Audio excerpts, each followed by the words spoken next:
wabarakatuh. Alhamdulillah ala nikmatillah kita dapat berkumpul di musola Nurul Hikmah. Salawat selalu tercurah limpahkan kepada baginda Nabi Sallallahu Alaihi Wasallam.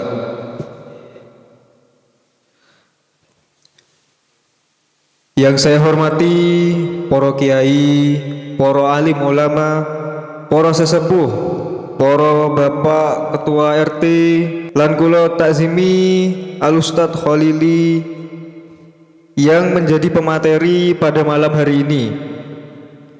Dan juga yang saya banggakan Karang Taruna RT 3 RW 14, juga segenap panitia remaja masjid Syifaul Qulub atau Baitur Rahman,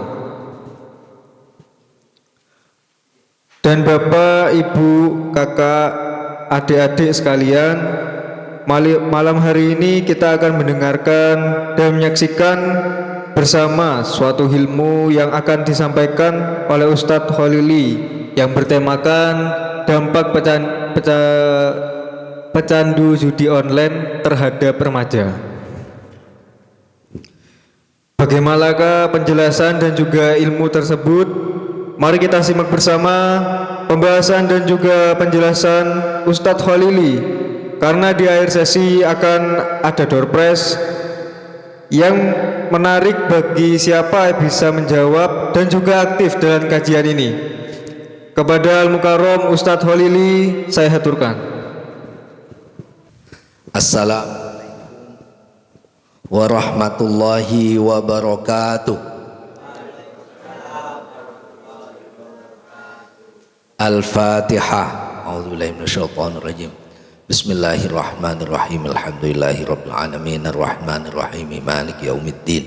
Iyyaka na'budu wa iyyaka nasta'in. Ihdinas siratal mustaqim. Siratal ladzina an'amta 'alaihim ghairil maghdubi 'alaihim waladdallin. Rabbi firli wal walidi walil mu'minina amin. Ditambahi baca surah Al-Asr.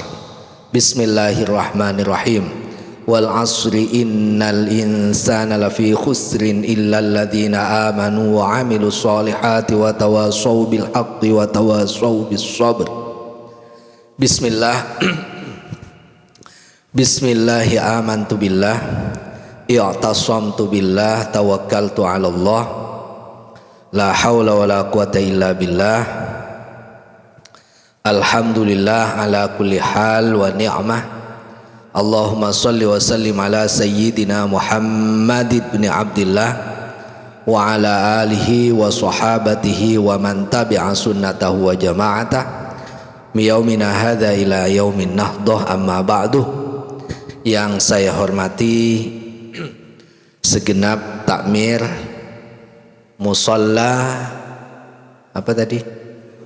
Nurul Hikmah, para pengurus dan juga adik-adik anak-anakku sekalian kaula muda Karang Taruna. Nggih. Karang Taruna atau remas, remaja, remus nggih. Remus remaja musola. Kalau lemas kan remaja masjid. Sebetulnya yang bagus itu kalau guru-guru kita itu untuk menjadikan satu tempat itu menjadi masjid. Masjid itu ada dua. Ada masjid yang disolati untuk Jumatan, namanya masjid jami'. Ada masjid yang tidak disolati Jumatan, itu masjid ghairu jami'. Musola kalau seandainya dijadikan masjid itu nilainya akan berbeda. Salah satunya adalah kita bisa i'tikaf. Bisa i'tikaf, i'tikaf juga ada dua. I'tikaf sunnah, bisa i'tikaf wajib. Kok bisa i'tikaf wajib? Bisa kalau seandainya pada saat kita naik ke masjid lalu kita nazar, saya nazar untuk i'tikaf, lalu niat, saya niat i'tikaf fardhu lillahi ta'ala, pahalanya berbeda dengan yang sunnah. 1:70. Nah itu keistimewaan satu tempat kalau seandainya dijadikan masjid. Apakah harus di Jumatin? Tidak, karena tadi itu. Jadi masjid bisa jami dan wairu jami.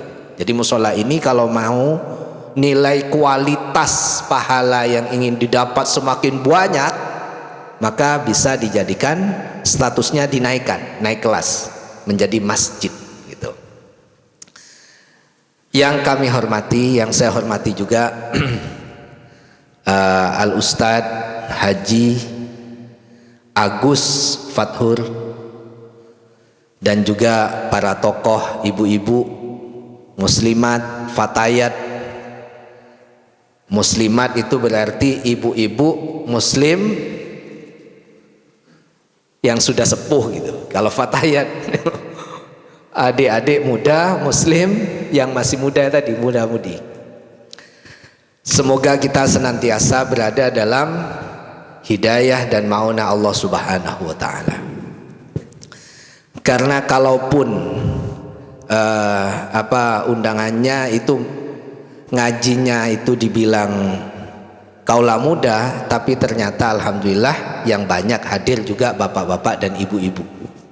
Jadi mungkin kita perlu ngaji bersama-sama yang sekiranya itu bisa didapat bukan hanya oleh adik-adik muda, tetapi juga oleh bapak dan ibu semuanya yang hadir pada kesempatan kali ini.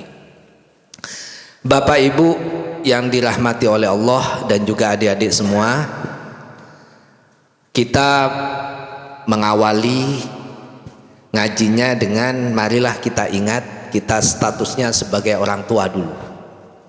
Ada sabda Rasulullah begini, yang itu menjadi tanggung jawab bagi kita semua. Allimu auladakum wa ahsinu adabahum.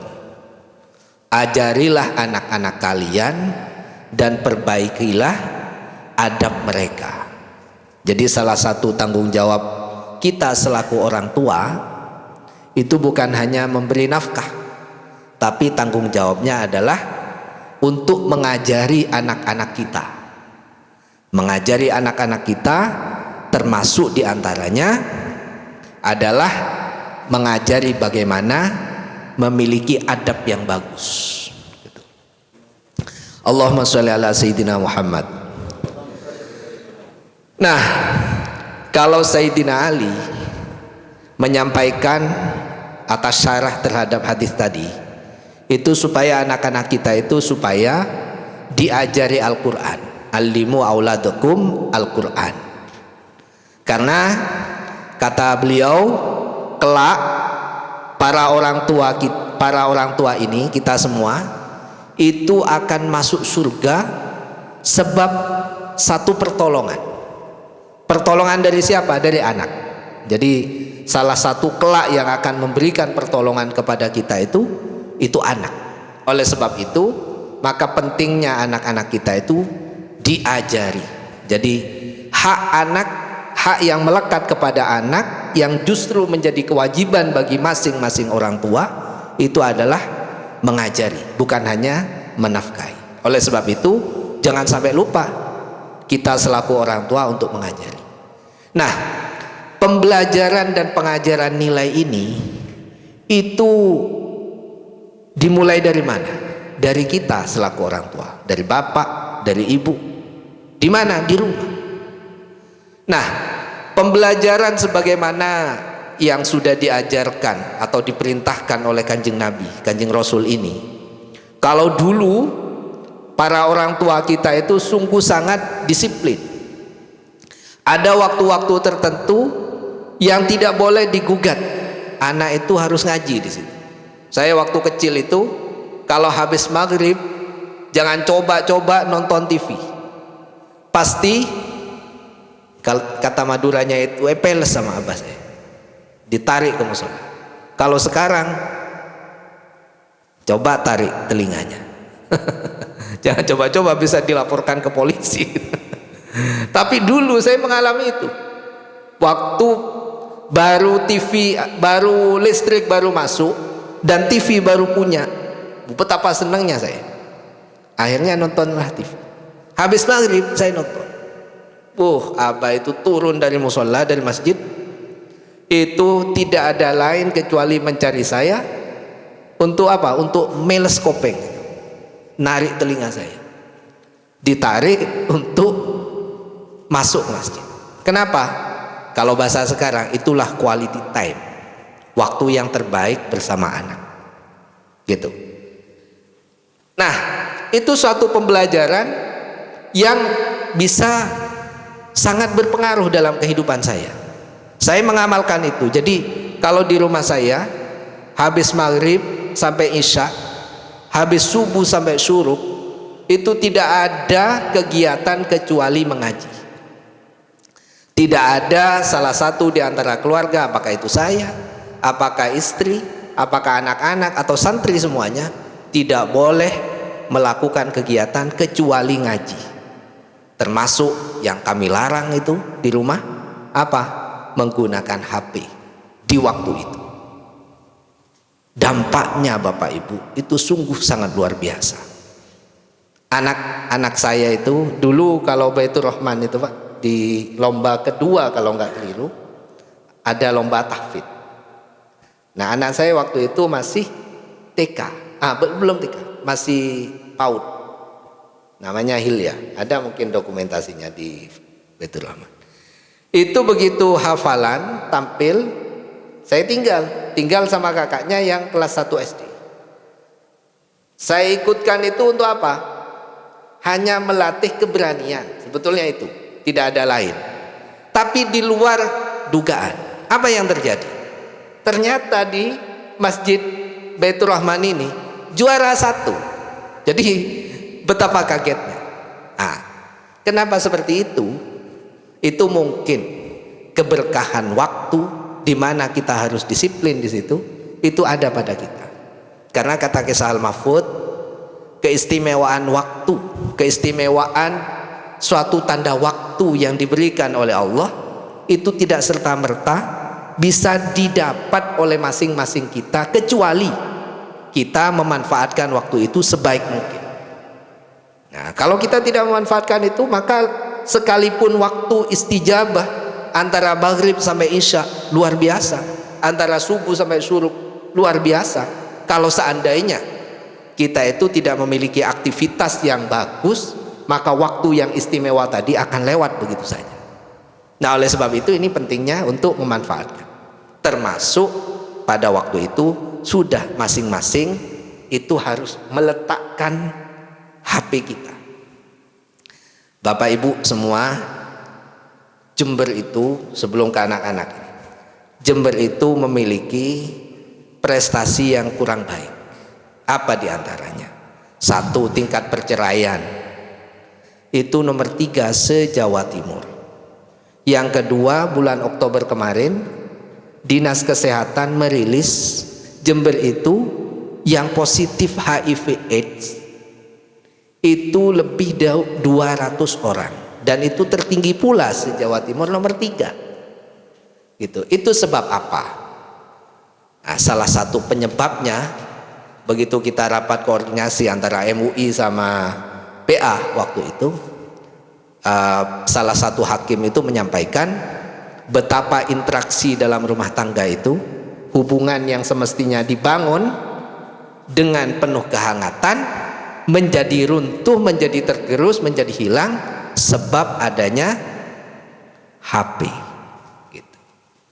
Jadi betapa kita menjadikan orang yang ada di depan kita sungguh sangat tidak berarti, karena masing-masing sama-sama pandangan dan pikirannya tidak kepada orang yang ada di lingkungan itu. Mungkin apa boten?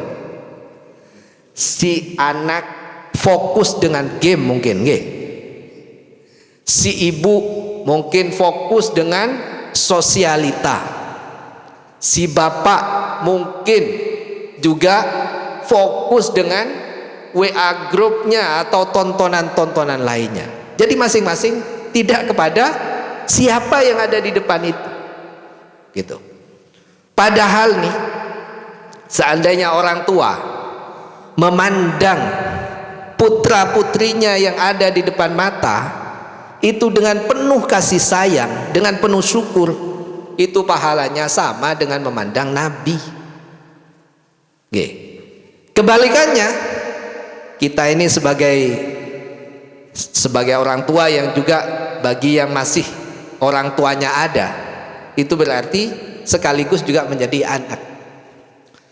Kalau seandainya kita berinteraksi dengan orang tua, lalu kita memandang orang tua kita itu dengan penuh kasih sayang, itu pahalanya setara dengan haji yang makbul dan mabrur.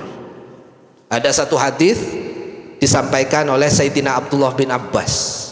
Sayyidina Abdullah bin Abbas itu sepupu Kanjeng Nabi yang pada saat masih kecil ditimang-timang oleh Rasulullah, lalu didoakan oleh Rasul. Nah, ini Bapak Ibu bisa mengamalkan doanya Rasulullah kepada Sayyidina Abdullah bin Abbas untuk putra-putrinya.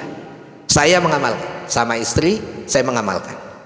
Sayyidina Abdullah bin Abbas ini makamnya, kalau jenengan pernah haji atau umroh lalu ke Taif, di Taif itu ada salah satu masjid yang biasa dikunjungi, namanya Masjid Sayyidina Abdullah bin Abbas. Nah, kurang lebih 20 meter di depannya masjid itu ada makamnya Sayyidina Abdullah bin Abbas. Nah, kalau jenengan ikut travel yang Ahlus Sunnah wal Jamaah, tentu jenengan akan diajak ke makam itu. Tapi kalau jenengan ikut travel yang berhaluan Wahabi, yang tidak memperbolehkan tabarrukan, tawassulan kepada para sahabat, para tabi'in, para ulama, para orang soleh, kalau kita ziarah makomnya, maka sekalipun kita sudah sampai di Taif, tidak akan diajak berziarah ke makamnya Sayyidina Abdullah bin Abbas. Yang diajak kemana biasanya? Untuk naik tram atau kereta gantung, diajak untuk belanja atau penyulingan minyak dan sebagainya. Nah, kembali kepada Sayyidina Abdullah bin Abbas. Makamnya Sayyidina Abdullah bin Abbas ini 20 meter paling dari masjid Sayyidina Abdullah bin Abbas, Masjid Ibnu Abbas, jadi 20 meter. Rasulullah SAW pada saat menimang-nimang beliau, karena masih sepupunya dan usianya jauh sekali, beliau berdoa. Apa doanya? Ini boleh kita amalkan. Saya dapat ijazah dari guru saya yang ijazahnya umum, bisa diamalkan karena ini hadis. Gimana doanya? Doanya Nabi, Allahumma faqihhu fiddin wa 'allimhu ta'wil. Allahumma, ya Allah, faqihhu, semoga engkau memberikan pemahaman yang bagus, yang mendalam kepada dia. Apa? Fiddin, dalam masalah agama. Wa 'allimhu ta'wil, dan ajarilah dia untuk bisa takwil. Dalam riwayat yang lain, doanya Rasulullah, Allahumma 'allimhul hikmah wa ta'wilal kitab. Ya Allah, semoga engkau mengajari kepada Abdullah bin Abbas suatu hikmah, mentakwil kitab dan hikmah. Nah, karena Rasulullah yang doa, sehingga Sayyidina Abdullah bin Abbas ini menjadi satu sahabat yang menjadi rujukan pada saat hendak memahami ayat-ayat Quran. Sehingga ada terkenal itu tafsir Ibnu Abbas. Pernah dengar jenengan?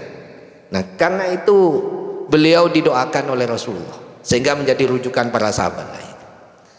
Nah, hadisnya apa yang diriwayatkan oleh Sayyidina Abdullah bin Abbas? Bagaimana kita memandang orang tua dengan penuh kasih sayang, dan pahalanya sungguh sangat luar biasa.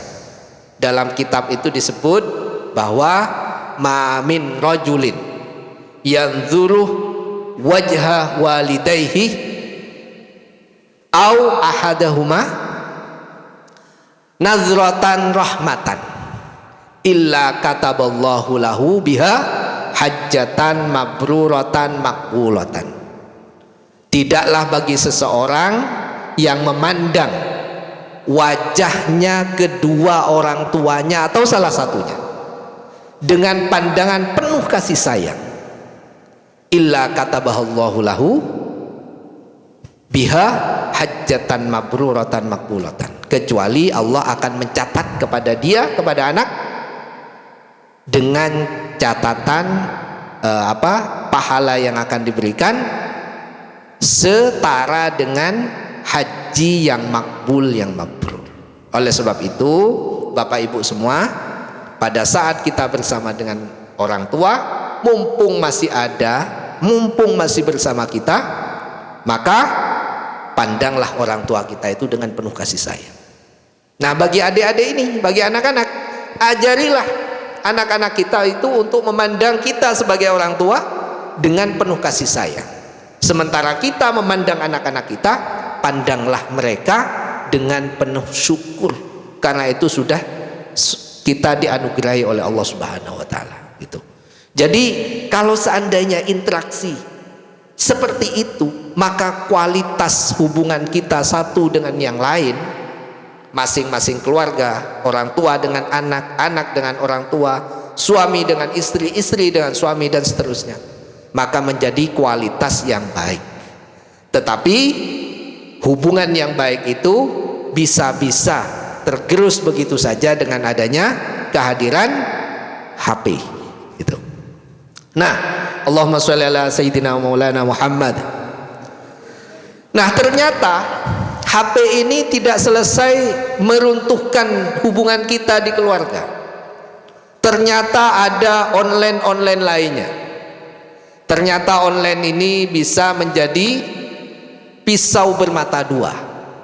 Bisa kita pakai menjadi sesuai dengan kebutuhan kita. Bisa. Misalkan kalau kita mau usaha dengan offline, masih membutuhkan yang begitu sulit segala macam, tapi dengan online memudahkan mencari calon pembeli. Itu diantara positifnya.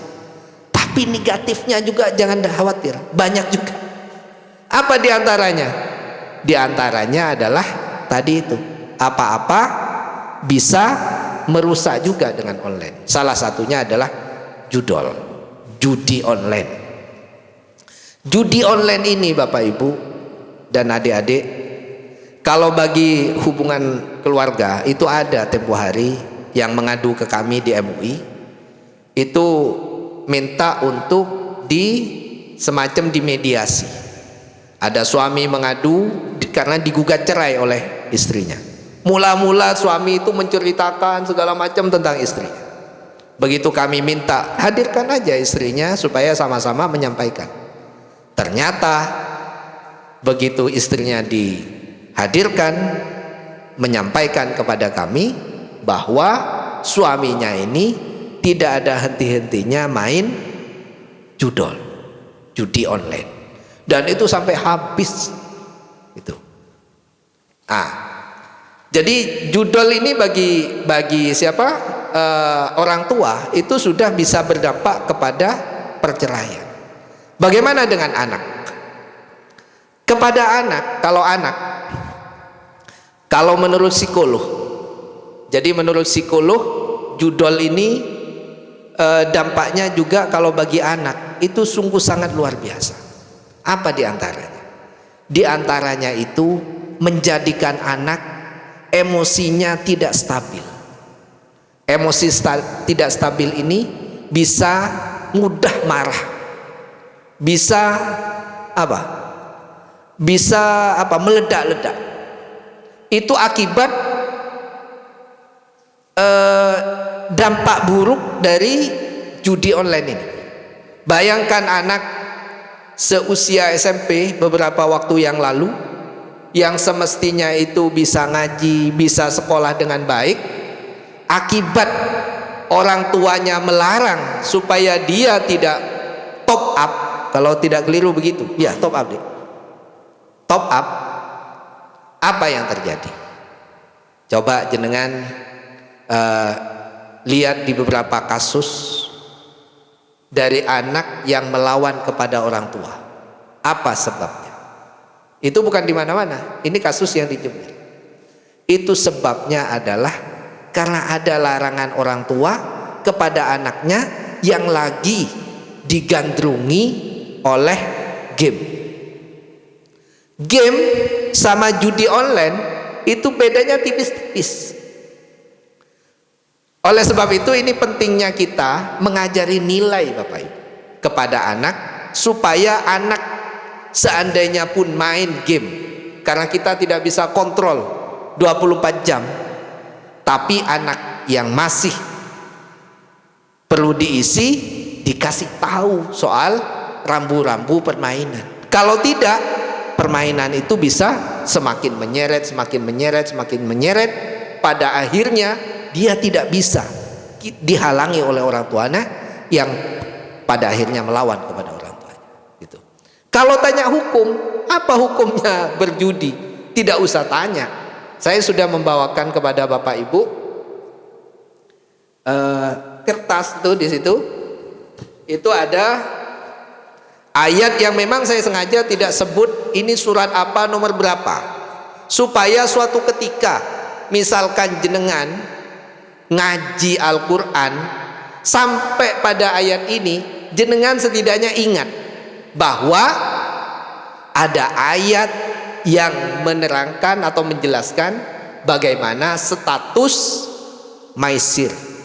Nah, apa maisir? Maisir itu nama dari judi. Sebetulnya judi ini bukan hanya pada saat ini. Mulai sebelum Islam ada, judi itu sudah ada. Makanya praktek perjudian ini disebut oleh banyak ulama praktek jahiliyah. Mengapa? Karena sebelum Islam ada, itu sudah ada. Sampai ayat ini turunnya ayat ini pun mula-mula tidak langsung secara tegas menyampaikan jangan, tidak. Tapi dijelaskan dulu apa itu judi dan semacamnya. Coba kita lihat ayatnya, supaya kalau ada yang bawa pen, ayo kita maknai ala pesantren mungkin ya, supaya mengerti. Kurang 10 menit ya, saya percepat memaknainya ini supaya kalau ngaji pada sampai ayat ini nanti jenengan paham, ayat ini ternyata menjelaskan tentang judi dan semacamnya. Kan selama ini kalau tidak mondok di pesantren, kadangkala ngaji itu hanya baca, nah, mulai sekarang mungkin dengan cara begini jenengan pas menjadi tahu, oh ternyata ayat ini menjelaskan tentang tentang judi dan segala macam. A'udzubillahi minasyaitonirrajim. Bismillahirrahmanirrahim. Cari nih ayat surat apa, ayat berapa, kalau jenengan ngaji nanti. Maknanya yas'alunaka. Ada yang tahu maknanya? Yas'alunaka. Ada yang pernah mondok? Mereka bertanya kepada engkau. Yas'aluna. Hah? Yas'alunaka. Apa maknanya?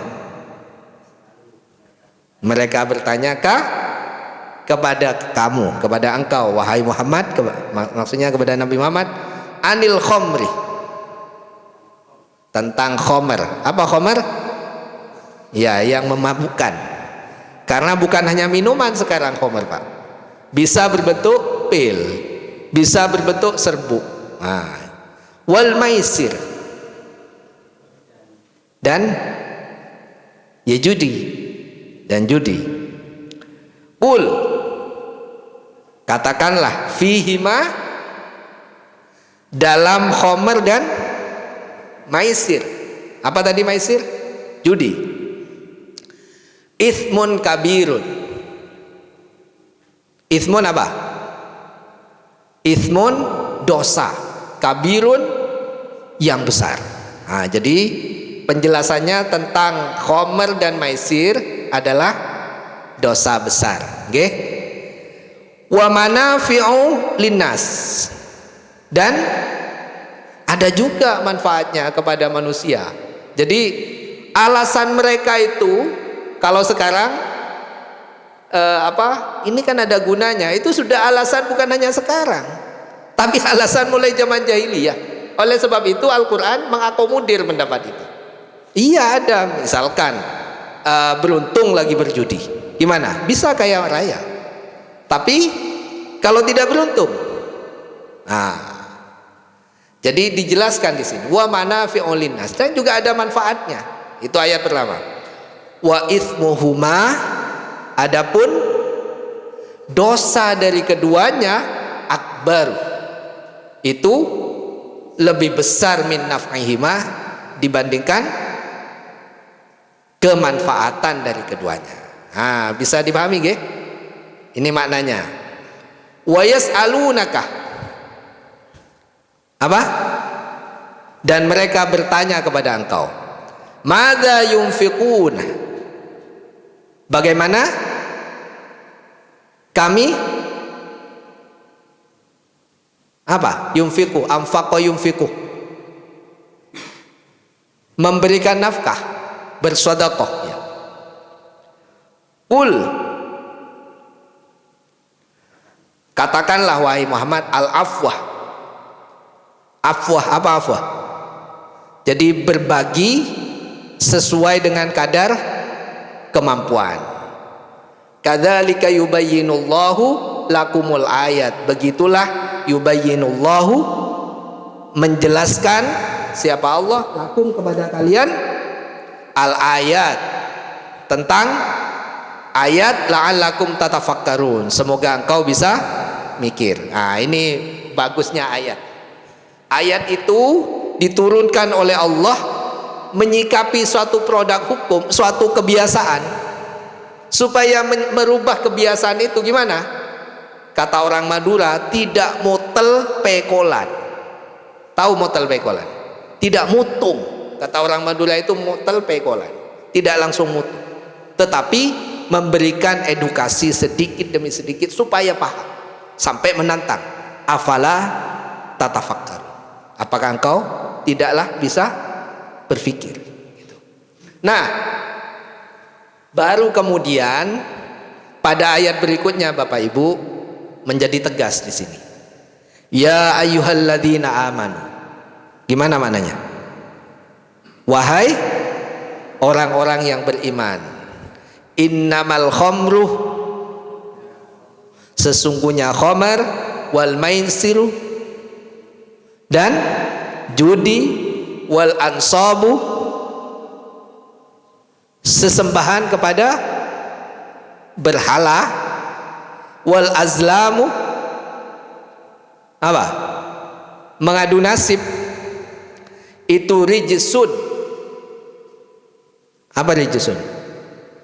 Suatu aktivitas yang buruk, menjijikkan, min amalis syaitan, dan itu semua termasuk dari perbuatan setan. Nah, ini tegas, fajtanibuh, apa? Jauhilah, hindarilah. Baru di sini tegas, fajtanibuhu, jauhilah itu semua, la'allakum tuflihun, semoga kalian menjadi orang yang beruntung. Nah, berdasarkan ayat ini Bapak Ibu, maka para ulama memutuskan ini larangan ditahrim namanya. Satu larangan dari Allah Subhanahu wa taala dalam ayat ini, litahrim. Apa? Untuk mengharamkan. Apa maknanya haram? Makna haram itu adalah kalau seandainya dilakukan maka berdosa, seandainya ditinggalkan maka mendapatkan pahala. Nah, itu kalau tanya hukum. Sehingga para ulama itu memutuskan haram, memang tidak ada bahasanya haram di sini, tidak haram begitu, tapi fajtanibuhu la'allakum tuflihun. Jadi menggunakan jauhilah. Nah, larangan ini itu menjadi hukum diharamkannya judi dan semacamnya itu tadi. Nah, kembali ke sini bahwa sebetulnya judi itu bukan hanya kali ini saja. Cuman karena lingkungan media situasi yang sudah berbeda, karena namanya setan juga menyesuaikan dengan keadaan. Jangan dikira setan itu tidak cerdas. Setan itu justru lebih cerdas daripada orang yang tak berpikir. Oleh sebab itu jangan dikelabui oleh setan. Caranya gimana? Mikir. Karena di atas tadi afala tatafakkarun, mikir. Supaya tidak dikelabui oleh setan. Nah, mungkin 10 menit. Sampai di sini dulu. Sehingga kalau ada pertanyaan nanti bisa jadi tidak ngantuk. Tidak ngantuk ya, Dek ya. Begitu dulu.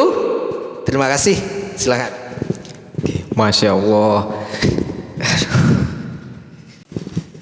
Sebelum kita lanjut ke sesi berikutnya, kita beri waktu sebentar untuk istirahat ringan.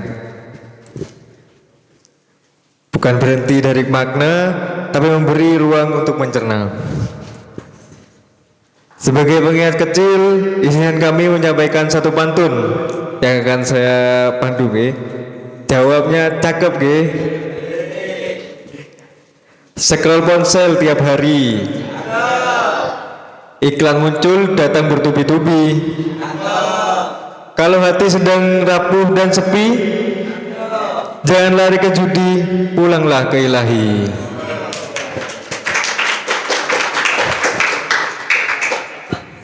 Semoga pantun singkat ini bisa menemani jeda kita dan menjadi pengingat halus untuk menjaga diri di tengah derasnya godaan hari ini. Untuk sesi sekarang ini pertanyaan kepada Ustadz yang para audiens mungkin ada pertanyaan, monggo langsung bisa ditanyakan ke depan. Assalamualaikum warahmatullahi wabarakatuh.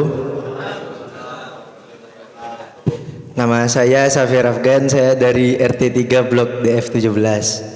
Saya mau nanya nih Gus. Misalnya nih Gus, saya menang judi online, lalu saya mentraktir teman. Hukumnya apa itu Gus? Sudah, itu aja Gus.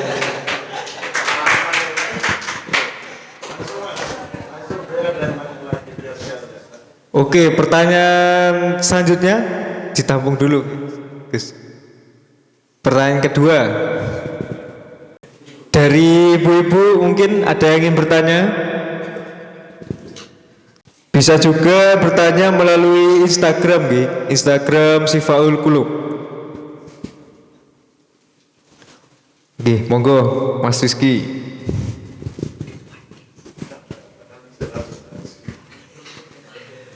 Assalamualaikum warahmatullahi wabarakatuh. Izin tanya Gus, perkenalkan nama saya Rizky dari RT 5. Saya mau bertanya, mengapa pelaku judi online tuh sering kecanduan padahal udah kalah berkali-kali, kenapa masih kecanduan gitu? Ya, itu sih. Sekian dari saya, terima kasih. Wassalamualaikum warahmatullahi wabarakatuh. Waalaikumsalam warahmatullahi wabarakatuh. Mau ditanya dulu Gus? Oke, bapak-bapaknya monggo.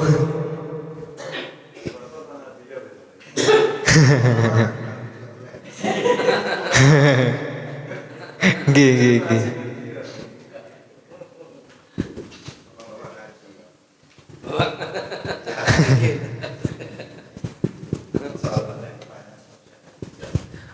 Monggo dijawab dulu nggih.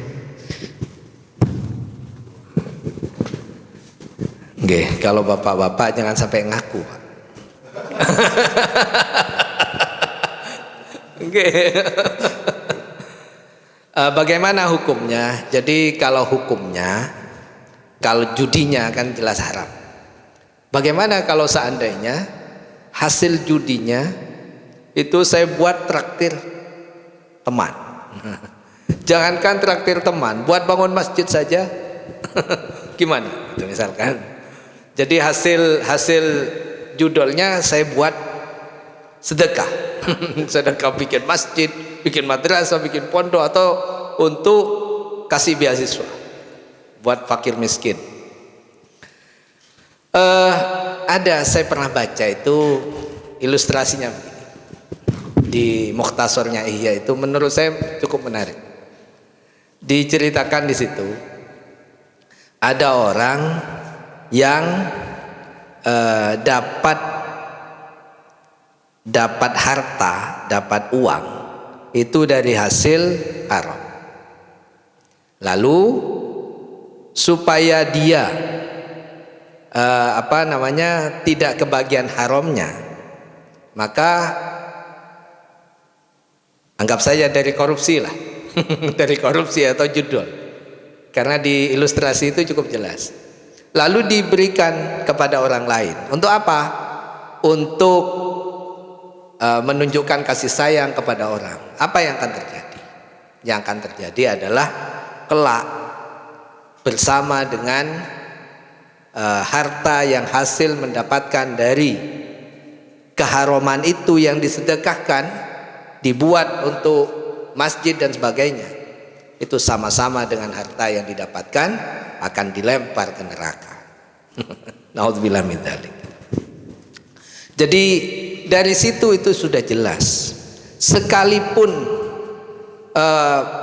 upaya penggunaan dari harta yang didapatkan dari sesuatu yang haram tadi itu tak berarti kemudian menjadi halal, tetapi tetaplah haram. Karena haramnya itu bukan hanya pada hartanya, tetapi pada aktivitasnya, aktivitas melakukannya itu adalah haram. Nah, sama dengan korupsi tadi. Korupsi dibuat bangun masjid, korupsi dibagi kepada orang miskin atau pungli dan semacam. Itu sama dengan judi online tadi. Hasil judinya dipakai untuk sedekah. Nah, gimana kalau kita? Kalau kita yang diberi. Kalau tadi kita yang memberi, seandainya melakukan atau dapat harta haram lalu diberikan. Nah, bagaimana kalau kita? Kalau kita yang diberi, seandainya tidak diketahui bahwa itu hasil dari haram, sesuatu yang haram, apakah itu judol, apakah itu korupsi, ataukah apapun, maka sepanjang itu tidak diketahui, maka boleh-boleh saja, tidak ada masalah. Tetapi kalau seandainya kita tahu bahwa sesungguhnya itu dari mendapatkan dengan cara haram tadi, maka harus tegas kita tolak dia. Lebih-lebih nih, ini pentingnya bagi kita selalu mengingatkan masing-masing dari pasangan kita. Barangkali di antara pasangan kita itu menjadi pegawai kah, ASN kah? Kan ada godaan-godaan untuk mendapatkan atau membawa pulang rezeki itu ke rumah sesuatu yang haram. Misalkan dapatnya dari manipulasi, dari tipu-tipu, laporan yang fiktif, misalkan. Kan itu sangat memungkinkan bagi keluarga kita yang menjadi pegawai. Karena kebetulan istri saya juga jadi pegawai, jadi dosen di UIN. Makanya saya ingatkan terus-menerus, kalau seandainya jadi struktural, tak kemudian mau diperintahkan oleh atasan membuat laporan manipulasi misalkan. Saya selalu mengingatkan itu. Aktivitas yang 1 hari jangan dilaporkan 2 hari atau 3 hari dan seterusnya. Itu selalu saya ingatkan. Kenapa? Saya ingat lagi-lagi yang saya baca dari Mukhtasar Ihya. Kullu lahmin nabatah minal haram. Setiap daging atau badan yang tumbuh berkembang dari sesuatu yang haram, fannaru aulabi, maka yang paling berhak atas tubuh yang tumbuh dan berkembang atau asupannya dari sesuatu yang haram itu, siapa yang paling berhak? Fannaru aulabi, itu adalah neraka yang paling berhak untuk mendapatkan itu. Nauzubillah min dzalik. Semoga keluarga kita senantiasa mendapatkan pelindungan dari Allah dari harta yang haram dan juga ancaman neraka. Ini pentingnya. Jadi kita saling mengingatkan, istri mengingatkan suami, suami mengingatkan istri, anak mengingatkan orang tua mengingatkan anaknya, supaya kalau membawa rezeki dari pekerjaannya, bawalah dengan kepastian halal. Gitu. Tuh. Jadi itu satu. Yang kedua tadi, Soal apa? Kenapa? Pertanyaannya saya lupa. Hah? Kecanduan. Jadi kecanduan sesuatu permainan itu memang dimainkan oleh yang mendesain. Sama dengan game. Dulu waktu saya masih usia SMP kurang lebih, di usia saya itu gamenya tidak online, tapi pakai namanya game board. Mungkin jenengan masih ingat yang seusia dengan saya, game board. Nah, saya itu sampai main yang berupaya untuk bisa mengalahkan. Begitu saya bisa mengalahkan game board, waktu itu game board, masih penasaran lagi untuk bermain lagi. Akhirnya saya mendapatkan kesimpulan dari permainan yang saya jinakkan itu. Saya bilang jinakkan. Nah, ternyata ini memang didesain untuk membuat kita tak merasa puas sekalipun menang. Itu kecanggihan. Apa kecanggihannya? Itu dia sudah mensurvei kepada apa yang sekiranya orang itu menjadi penasaran dan merasa senang kalau seandainya terus main dan seterusnya. Selama orang itu tidak bisa punya simpulan macam itu, selama itu pula itu akan kesulitan untuk menghentikan dirinya. Itu kalau pengalaman saya. Jadi saya menjadi berhenti, selesai memainkan game board dalam waktu berapa bulan saja. Nah, itu karena sudah punya simpulan kayak itu waktu itu.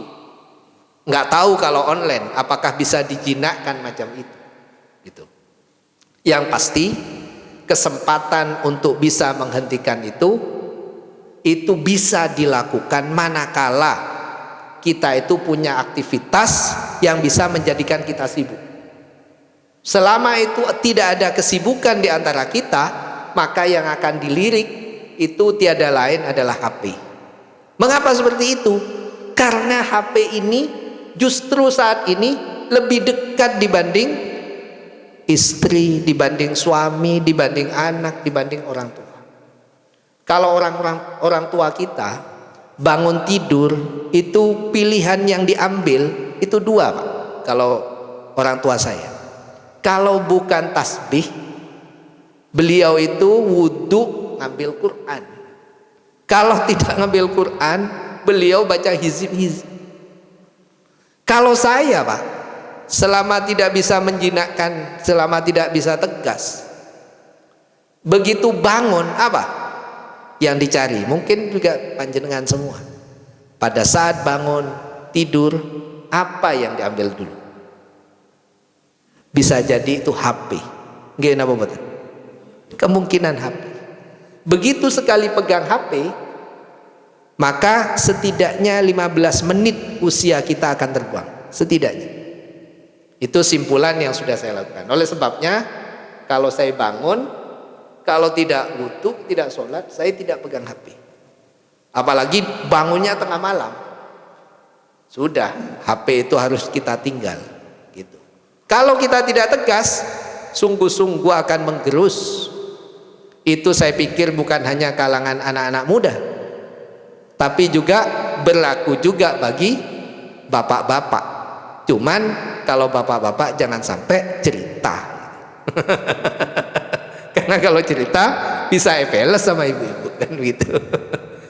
Tapi kalau seandainya kita bisa tegas, insya Allah tidak bakalan akan ketagihan. Senyampang menurut saya, teman ngopi kita itu adalah orang yang bisa mengingatkan kita pada hal-hal yang positif. Itu akan menjadikan kita positif.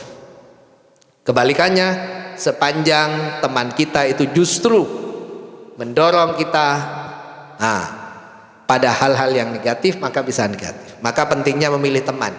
An-nasu ala dini khalili. Jadi kualitas kita itu bergantung kepada siapa teman kita. Nah, pentingnya mencari teman supaya kita tidak kecanduan itu. Gitu mungkin. Oke, monggo untuk pertanyaan selanjutnya dari audiens. Oke, terakhir Mas Vero, monggo.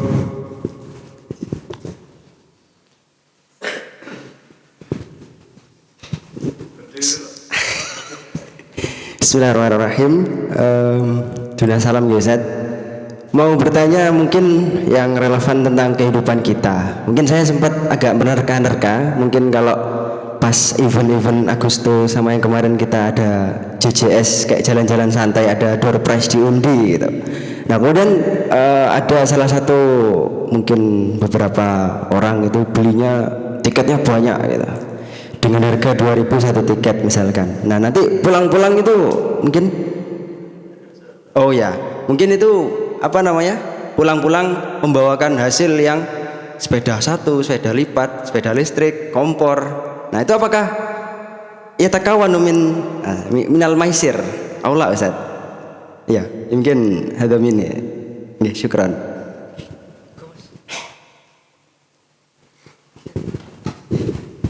Ustadz, itu yang dia tanyakan lagi.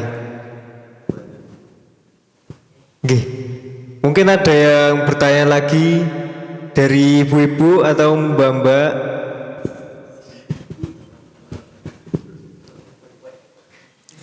Oke. Ada yang di belakang? Oh, buatan lantern. Monggo Ustadz, langsung mawon. Ini sekaligus saya sosialisasi putusan Bahthul Masail tahun 99 di Lirboyo tentang Mauqi'iyah. Mauqi'iyah itu soal yang aktual. Pertanyaannya bagaimana suatu perlombaan yang memungut biaya dari peserta. Sama dengan itu kurang lebih. Bagaimana status kegiatan itu? Kalau suatu kegiatan semacam lomba yang mungut biaya, lalu biaya itu dikumpulkan uangnya untuk membeli hadiah, yang hadiahnya itu diberikan kepada pemenang, katakanlah begitu, atau yang beruntung, maka itu masuk kategori judi dan itu hukumnya haram. Oleh sebab itu kalau Bapak Ibu menyelenggarakan suatu kegiatan lomba, termasuk kegiatan ilmiah, apa? Sekarang itu kan ada kegiatan yang begitu mahal, lomba ilmiah. Apa? Olimpiade. Olimpiade banyak di kegiatan-kegiatan diselenggarakan, mulai dari tingkat TK, SD sampai perguruan tinggi itu ada olimpiade dan biayanya sangat tinggi. Nah, kalau seandainya biaya yang tinggi itu tadi untuk dibuat membeli hadiahnya diberikan lagi kepada salah satu peserta yang dianggap pemenang, maka haram.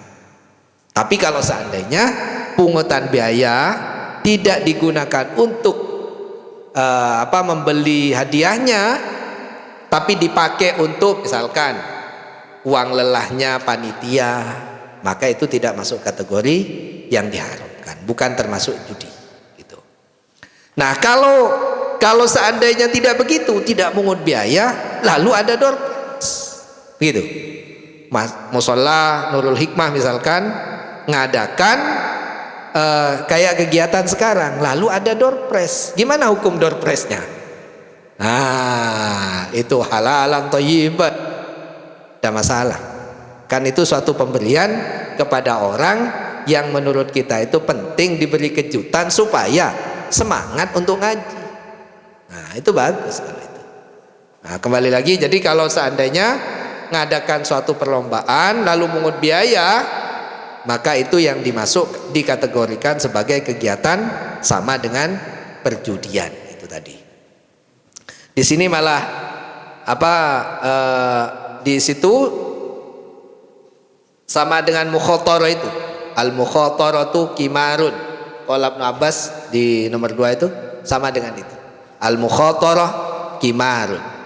Nah, itu maksudnya, ibaratnya. Pun itu ya. Nah, begitu mungkin. Cukup Ustadz. Mohon maaf atas segala kekurangan. Oh, Semoga Ustadz, bermanfaat. ada pertanyaannya lagi. Saya yang bertanya. Monggo, ya. Ada audiens. Oke, sekarang bergantian saya yang bertanya kepada audiens.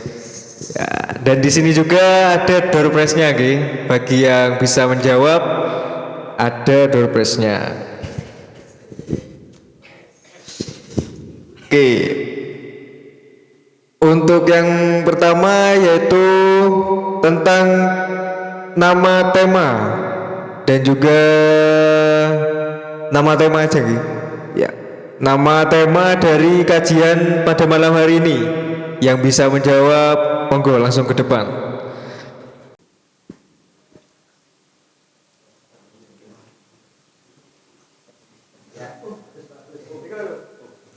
Oke, monggo langsung maju ke depan Mas G.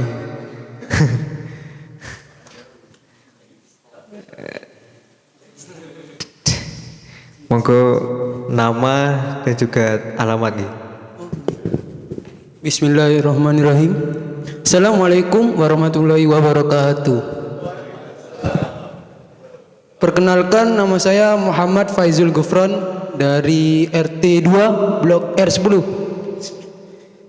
Temanya yaitu dampak pejudi online terhadap remaja.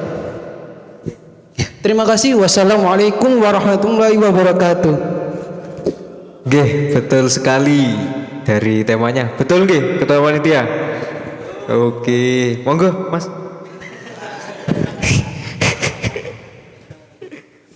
Untuk pertanyaan kedua yaitu oke, lanjut langsung ke pertanyaan selanjutnya nggih. Yang terakhir. Siapakah nama pemateri kita pada malam hari ini? Ini gampang banget ini nggih. Monggo adik-adik mungkin ya, ayo maju.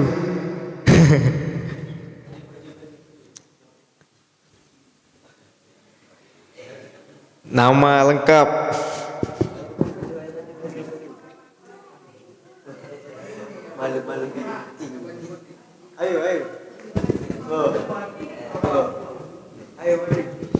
Monggo ibu-ibu. Oh nggih, monggo.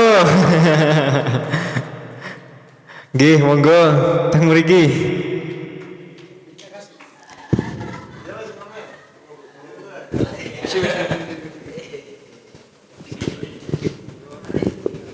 Assalamualaikum warahmatullahi wabarakatuh. Nama saya Bu Suhartini, yaitu Ustadz Haji Muhammad Kholili MPD. Untuk penceramah kita, MPD.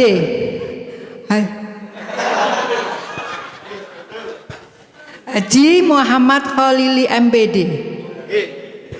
Betul Ibu, nggih. Nggih, monggo surprise-nya nggih. Amplop Bapak.